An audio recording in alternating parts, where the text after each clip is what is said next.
అమరావతిలో మనం 5 సంవత్సరాల కిందట ఊహించిందే నిజమైపోతుందండి. అసలు పని ఇప్పుడే స్టార్ట్ అయింది, జరుగుతుంది. విషయం ఏంటంటే ఎంతో కాలంగా ఎదురు చూస్తున్నామో ఈ రోజు ఎట్టకేలకు వచ్చేసింది. ఏదో రాజధాని ఉంటుందని, కాగితాల మీద కదలికలు ఉంటాయని అనుకునే రోజులు గడిచిపోయాయి.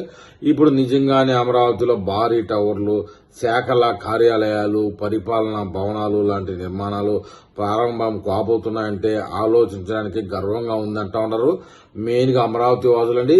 ఒకసారి నిర్మాణాలు మొదలైతే అమరావతిలో కనిపించే టవర్స్ ను చూసి ప్రపంచమే అబూర్పడాల్సి ఉంటుంది. ఇప్పుడు కేబినెట్ ఆమోదించిన 3,673 కోట్ల టెండర్లు రాబోయే అమరావతికి బలమైన పునాది వేస్తున్నాయని, ఇంతకు ఇప్పుడు అమరావతిలో ఏం జరగబోతుందన్న విషయాలైతే మనం ఇప్పుడు తెలుసుకుందాం. అమరావతి మళ్లీ ఊపందుకుంది. శాసన రాజధానిగా కొనసాగాలన్న కొత్త ప్రభుత్వం సంకల్పం అనుగుణంగా ముఖ్యమంత్రికి తగిన పరిపాలనా వేదికలు సిద్దం చేయడానికి ప్రభుత్వం అయితే కీలక నిర్ణయం తీసుకుందండి.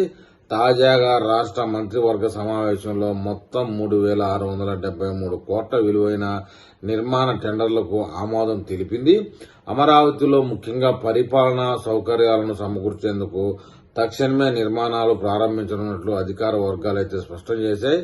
అవి నిర్మాణాలు కాదు, మహా అద్భుతాలు అనే విధంగా ఉంటాయి వాటి రూపురేఖలు.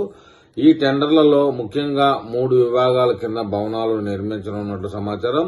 ఇందులో అత్యంత ప్రతిష్టాత్మకంగా భావిస్తున్న సిఏడి టవర్ కైతే 882 కోట్లు, హెడ్ ఆఫ్ డిపార్ట్మెంట్ కార్యాలయాల నిర్మాణానికి 1,487 కోట్లు, అలాగే ఇతర పరిపాలనా భవనాలకు వచ్చేసి 1,303 కోట్ల రూపాయలు ఖర్చు చేయనున్నారు. ఈ మొత్తం 3,673 కోట్ల టెండర్లను కొన్ని ప్రముఖ నిర్మాణ సంస్థలకు అప్పగించారు. వారు ప్రాజెక్టులపై త్వరలోనే భూమి పూజలు చేసి పనులు ప్రారంభించబోతున్నారు. అయితే ఈ టవర్ నుండే పరిపాలన మొదలవుతుందని, జీఏడీ టవర్ అనేదే ముఖ్యమని, ముఖ్యమంత్రి కార్యాలయం అందులోనే ఉంటుందని, ముఖ్యమంత్రి క్యాంపు కార్యాలయం, ముఖ్యమంత్రి కార్యదర్శి కార్యాలయం వంటి కీలక విభాగాల కోసం ప్రత్యేకంగా నిర్మించనున్న ఆధునిక భవనం అని, ఇది అమరావతిలో పరిపాలనకు కేంద్ర బిందువుగా నిలవనుందని, ఇప్పటి వరకు దాదాపు 7 ఏళ్లుగా వాయిదా పడుతూ వచ్చిన నిర్మాణం ఇప్పుడు అధికారికంగా మొదలు కాబోతుండటంతో అమరావతి అభివృద్ధి మార్గంలో ముందడుగు వేసినట్లని రాజకీయ విశ్లేషకులైతే భావిస్తున్నారండి. అదేవిధంగా హెడ్ ఆఫ్ డిపార్ట్మెంట్ కార్యాలయాలు అనేవి దాదాపు 20కు పైగా శాఖల ప్రధాన కార్యాలయాలుగా రూపొందించబడ్డాయి. అందులో రెవెన్యూ, పంచాయతీరాజ్, ఆరోగ్యం, విద్య మరియు జలవనరులు, వ్యవసాయం తదితర కీలక శాఖల భవనాలు ఉంటాయి. ఇవన్నీ ఒకచోటే ఉండడం వల్ల పరిపాలన వేగవంతం అవుతుందని చెప్తున్నారు. ఇప్పటి వరకు అనధికారులందరూ విశాఖ, విజయవాడ, తెనాలి వంటి ప్రాంతాల నుండి వేరువేరు కార్యాలయాల నుంచి పనిచేస్తా ఉన్నారు.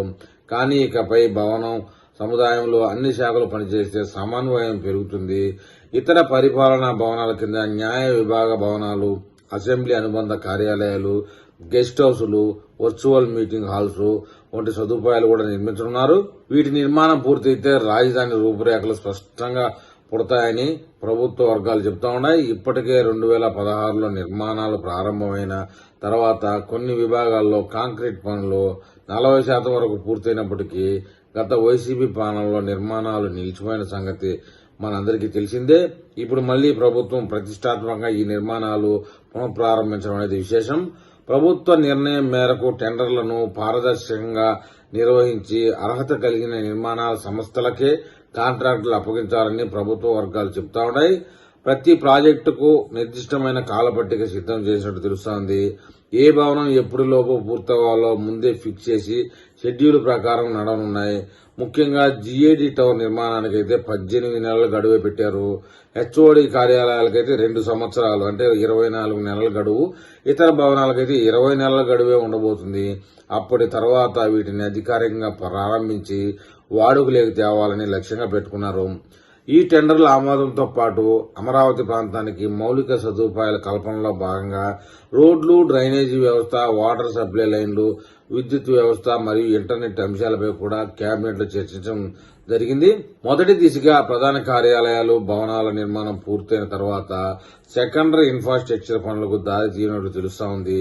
ఈ నిర్ణయం అమరావతి అభివృద్ధికి వ్యూహాత్మకంగా ఊపునిచ్చిందని రాజకీయ విశ్లేషకులు అయితే చెప్తా ఉన్నారు.